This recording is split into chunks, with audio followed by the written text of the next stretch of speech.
Welcome. Thanks for listening. In this podcast, I talk about singing as a liberation-oriented practice. Anything that promotes the flow of experience and expression and reduces qualities of friction or rigidity that can impede that flow will make your singing freer and more enjoyable. When I use the word liberation, what I mean is liberation from anything that might impede that flow and liberation to express yourself more creatively and powerfully. When you view this process of enhancing flow and reducing friction as a practice that can impact not only your music making, but also all of your activities, your singing practice becomes a liberation-oriented activity in the broader Buddhist sense. A practice that heightens awareness and enables you to become more mindful and present generally. What I would like to point out today is that whether you are intentionally engaging in a liberation-oriented practice or you are not, you are always practicing something. At any given moment, the way you move, breathe, think, communicate, and respond to your experiences is effectively what you are practicing and reinforcing. At any given moment, most of what you are doing as you move, breathe, think, and so on is unconscious and habitual.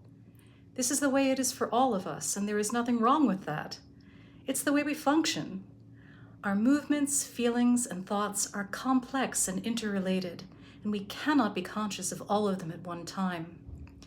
When we walk down the street, we rely on habituated leg movements to get us where we're going, not thinking about the mechanics of ambulation the entire time. When we aren't thinking about breathing, we nevertheless continue to breathe. Most of our body's processes are fully automated and unconscious, and that is necessary. It is what frees us to focus on specific things and to create new habits and movement patterns when desirable. So we're always practicing something. Either we are practicing and reinforcing our habituated movements and thoughts, or we are exploring new movements and new ways of thinking and intentionally practicing and habituating these new and different things. Practicing new and different things requires that you be more present and intentional about what you are doing, more intentional about what you are focusing on. Meanwhile, all of the movements that you are not intentionally focusing on will continue to unfold in the way you have habituated them. This is as it must be because you can't focus on everything at once. So when you are practicing singing, you can't change everything all at once. This is why it is so important to narrow your focus. If your focus is very broad, if you try to practice singing for the general purpose of making it sound better, you will almost certainly feel in for a deeply frustrating experience. If you're trying to make your sound better, you'll be continually evaluating the sound you are making while you are making it. The quality of your sound is the result of what you are expressing in real time. So if you are evaluating yourself, what you are expressing is your internal process of self-criticism, and the sound that results is unlikely to please you. So what would it mean to be more intentional about what you are practicing, more intentional about what you are focusing on?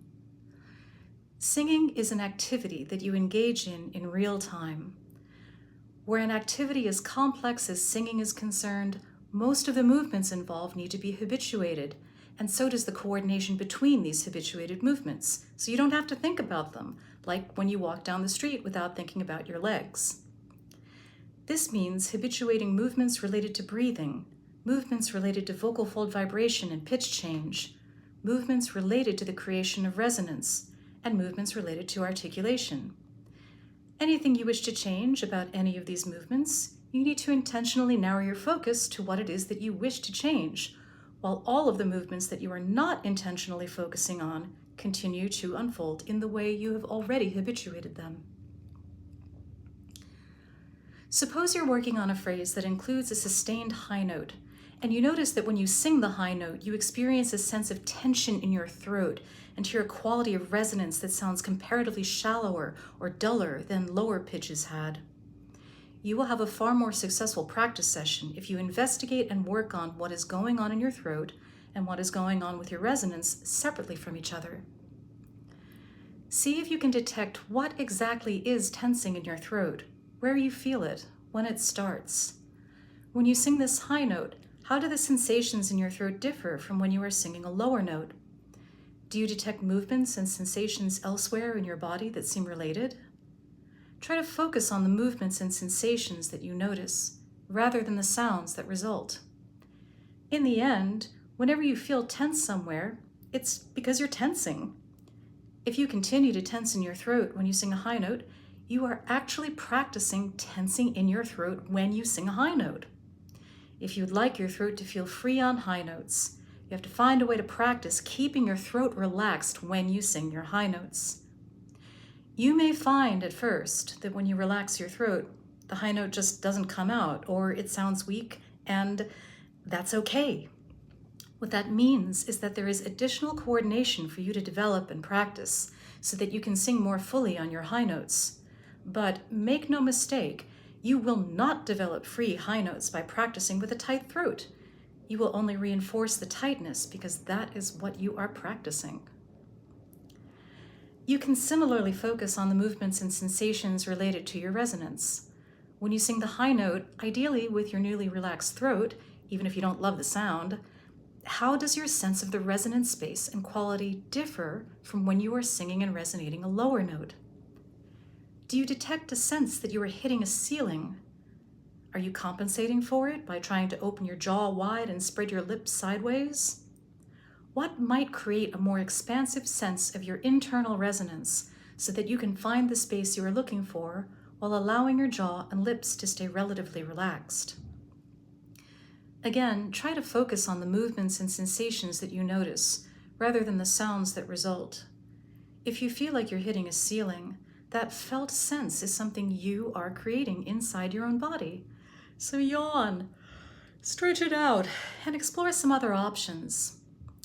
If instead you continue to push up against this felt ceiling when you sing a high note, what you are practicing is creating and pushing against a ceiling when you sing a high note.